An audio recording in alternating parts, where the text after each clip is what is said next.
창세기 백문백답 21번째 시간, 이집트 체류기간 430년이 4대 만에 가능한가?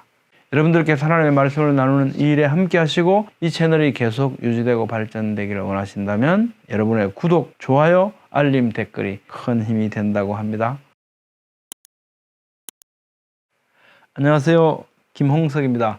오늘 과제는요, 성경연대기와 관련된 궁금한 과제들 가운데 8번째 과제로서 이집트 체류기간 430년이 4대 만에 돌아오리라 하신 약속과 부합되는가 라는 과제입니다.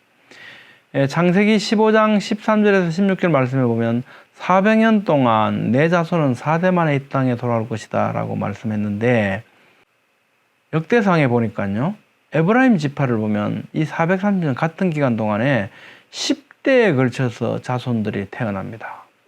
근데 레위 계보는 레위, 고핫, 아므람, 모세 4대이거든요. 그러니까 레위 계보에는 생략이 있지 않을까, 이런 생각을 사람들이 하게 되는 거죠.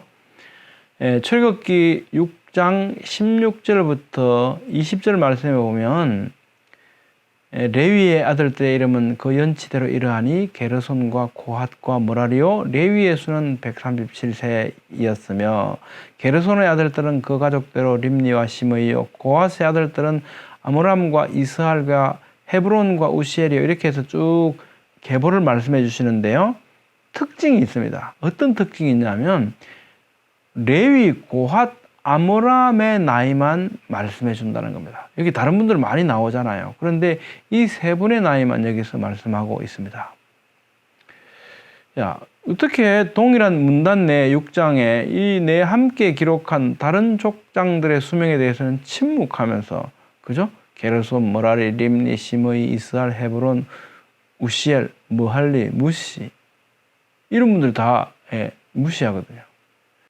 그런데 어떻게 레위, 고핫, 아므람 나이만 기록했을까? 이 기록은 정말 놀랍습니다.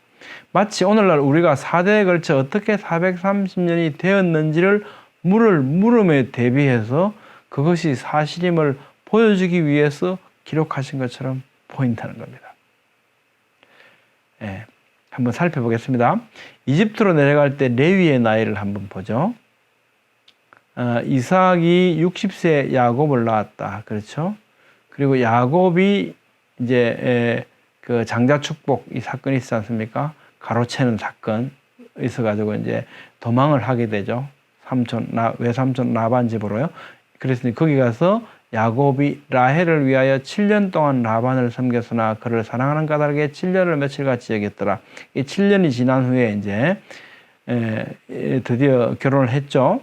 근데 야곱이 아침에 보니 레아라, 어떻게 이럴 수 있냐. 그러니까 이제 언니를 먼저 시집 보내는 게 당연한 거 아니냐. 그래서 네가 7년 동안 일을 더 해라. 그럼 라헬도 너 아내로 줄게. 그렇게 해서 또 그러면 앞으로 7년 동안 일을 더 하는 조건으로 해서 한꺼번에 이제 부인 2분을 맞이하게 된 거죠. 야곱이 또한 라헬에게로 들어갔다. 그래서 또 다시 7년 동안 라반을 섬겼더라. 지금 이제 14년, 그죠? 그 집에서 섬깁니다. 그러는 사이에 레아가 르우벤, 시므온, 레위, 유다를 차례대로 낳았다. 그리고 일단 출산이 멈추었다고 기록하고 있습니다. 자, 라헬이 요셉을 낳을 때에 야곱이 라반에게 이르되 나를 보내어 내 고향 나의 땅으로 거기 가게 하시되, 이렇게 말하거든요.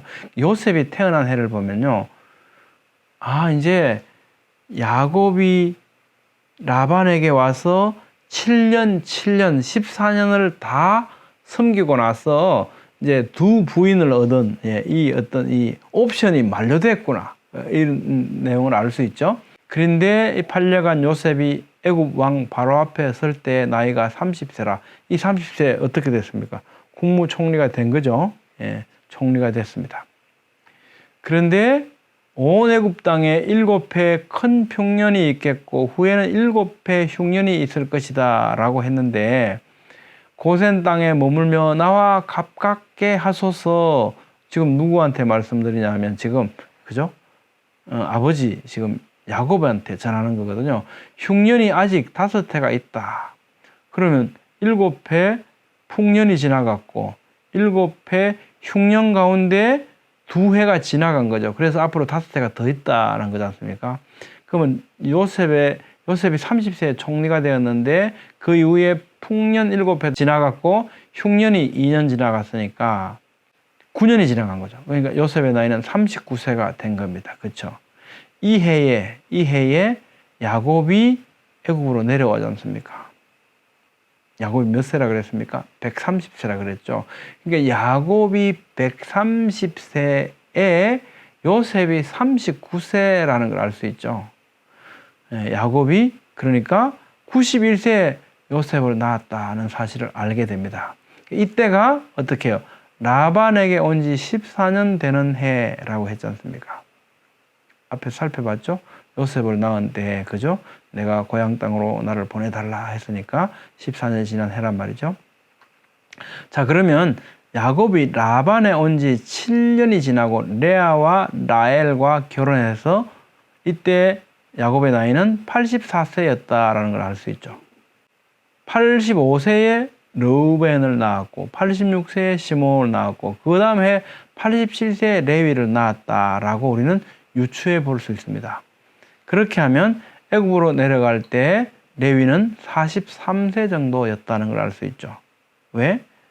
야곱이 77세에 라반한테 와서 7년이 지난 후인 84세에 결혼을 했고 그로부터 85세 르우벤, 86세, 87세 레위를 낳았는데 야곱이 130세 때 애굽으로 내려갔으니까 이때 레위는 43세 정도였다고 알 수 있게 된다는 겁니다.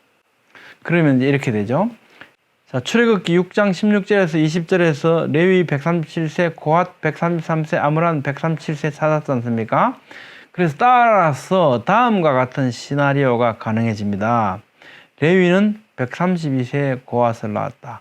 고핫은 129세에 아므람을 낳았다. 아므람은 132세에 모세를 낳았다. 이게 가능해져요. 이렇게 되면 어떻게 되냐면 레위가 이집트로 43세 때 이주해서 고핫이 태어날 때까지는 89년이 되죠. 89. 그 다음에 고핫이 129세에 아므람을 낳았고 아므람이 132세에 모세를 낳았고 모세 80세에 출애굽을 합니다. 이 기간을 더하면요 430년이 되죠. 그러니까 결론적으로 이 4대는요 레위, 고핫, 아므람, 모세이면서 이 4대에 걸쳐서 어떻게 해요? 430년이 되더라 하는 겁니다. 예, 그 다음에 이제 레위의 정조부 아브라함은 86세에 이스마엘을 낳고 100세에 이삭을 낳았지 않습니까? 그 이후에 어떻게 해요? 사라가 죽고 나서 또 재혼을 하죠? 그리고 140세가 넘는 나이까지 6명의 아들을 더 낳지 않습니까? 정조부 할아버지거든요. 그러니까 정손자인 레위가 100세가 넘어서 아들들을 낳았다. 이것이 이상할 게 없죠. 이상할 게 없다는 겁니다. 그럼 어떻게 되냐면 이 430년간 집안에 따라서 어떤 집안은요 한 4대로 이어지게 되고요. 어떤 집안은 어떻게 해요? 만약에 25세에 결혼시키고 25세에 또 결혼시키고 이렇게 하면 20대까지도 가능해져요. 그러니까 어떤 집안에는 20대까지 가능해지고 어떤 집안에는 4대까지 가능해 다 가능하다는 겁니다. 그러니까 에브라임 지파가 10대에 이르렀는데 왜 레위 지파는 4대밖에 안 되냐? 이건 어디 빠진 거 아니냐? 이렇게 의심할 필요는 전혀 없다라는 겁니다. 예, 레위의 아들 고핫은 이집트로 함께 내려갔는가? 여기 문제가 또 하나 이제 제기가 되는데요. 창세기 46장 7절 보죠. 이와 같이 야곱이 그 아들들과 손자들과 딸들과 손녀들 곧 그의 모든 자손을 데리고 애굽으로 내려갔더라. 애굽으로 내려간 이스라엘 가족의 이름은 이러하니라. 그러면서 레위의 아들들은 게르손과 그핫과 머라리요. 이 문장을 이렇게 다 이 절들을 다 합쳐서 보면 마치 야곱이 130세 애굽으로 내려간 때 레위의 아들 고핫이 이미 태어나서 함께 가고 있는 것처럼 이렇게 보인다는 거죠. 근데 만약에 실제로 고핫이 이때 야곱 130세 이집트로 내려갈 때 같이 갔으면 굉장히 곤란해집니다. 왜냐하면 만약에 고핫이 이집트로 레위가 내려갈 때 같이 태어나서 같이 갔다면 고핫부터 시작을 해야 되는데 고핫부터 시작해서 모세 80세까지는 아무리 기도도 350년밖에 안 되거든요. 모순이 발생하죠. 이거에 대한 해석이 필요하겠죠. 히브리어 원어 성경, 그죠? 여기 보면 46장 7절에 끝나면서 문단 나누기 표기가 되어 있습니다. 스투마, 이 표기가 되어 있죠. 그래서 우리 개역개정 성경도요, 46장 8절에 시작되는 8옆에 동그라미가 있습니다. 여러분 성경 한번 확인해 주시기 바랍니다. 이 표기는 뭡니까? 문단이 끝났다. 다시 새로운 문단으로 해석을 하기 시작해라. 이런 지시거든요. 그러면 이렇게 볼 수 있죠. 그러니까 8절 이하는요, 애굽을 내려갈 때 상황이 아니고 그 이후의 상황에 대한 묘사입니다.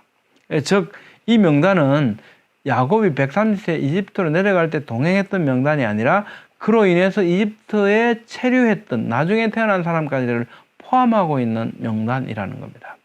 다음으로 히브리인들의 독특한 어법은 아직 태어나지 않은 후손도 거기에 동참한 것으로 말하는 방식이 있다는 것을 이해하면 이 상황이 또 이해가 됩니다.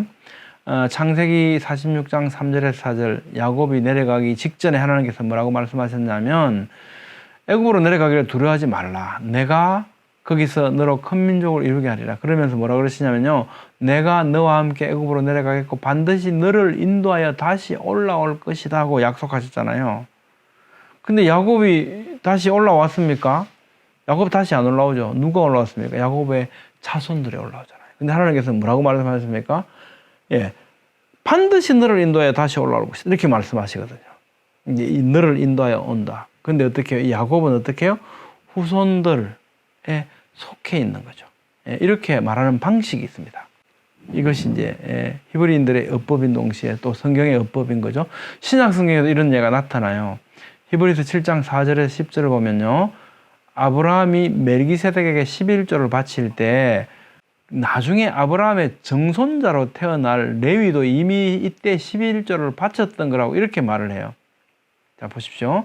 10분의 1을 받는 레위도 아브라함으로 말미암아 10분의 1을 바쳤다고 할 수 있다. 누구에게? 멜기세덱에게. 이는 멜기세덱이 아브라함을 만날 때 레위는 이미 자기 조상의 허리에 있었습니다. 그런 거죠. 이러한 어법을 적용하면 고앗은 실제로는 야곱이 130세 애굽으로 내려갈 당시에는 아직 태어나지 않았고 레위가 이집트에 내려간 후에 낳은 아들이지만, 그러나 말할 때는 이미 레위의 허리에 있었던 것이기 때문에 같이 내려간 것처럼 이렇게 말할 수 있는 어법이라는 겁니다. 자, 제가 수년 전에 터키를 방문했을 때요, 이스탄불에서 한 카페 상점을 하고 있는 젊은 사람 만났는데 이 사람이 자기가 한국 전쟁에 참전했다고 말하는 겁니다. 근데 이게 농담이 아니고 굉장히 진지하게 말을 해요. 그래서 이 말을 듣다 보니까 이분들의 생각이 어떤 거냐면 자기 아버지가 참전했거든요. 6.25 전쟁. 그런데 자기가 참전했다라고 말하고 있는 겁니다. 지금도 이분들이 쓰고 있는 이 어법입니다. 이런 어법으로 우리가 이해를 한다면 아까 그 창세기 말씀들 이해할 수 있겠죠. 46장 11절 말씀, 레위가 내려갈 때 고앗이 함께 내려갔다, 이렇게 말할 수 있다는 거죠. 자, 오늘은 이집트 체류기간 430년이 어떻게 4대 만에 가능한가에 대해서 살펴봤습니다. 다음 시간에는요, 댓글 특집입니다. 이 채널 하나님의 일꾼들의 운영자이신 이형구 집사님의 강력한 요청에 따라서 그간 여러분께서 보여주신 질문들에 대해서 함께 나누는 시간으로 준비하겠습니다. 여러분들께서 하나님의 말씀을 나누는 이 일에 함께 하시고 이 채널이 계속 유지되고 발전되길 원하신다면 여러분들의 구독, 좋아요, 알림, 댓글이 큰 힘이 된다고 합니다. 감사합니다.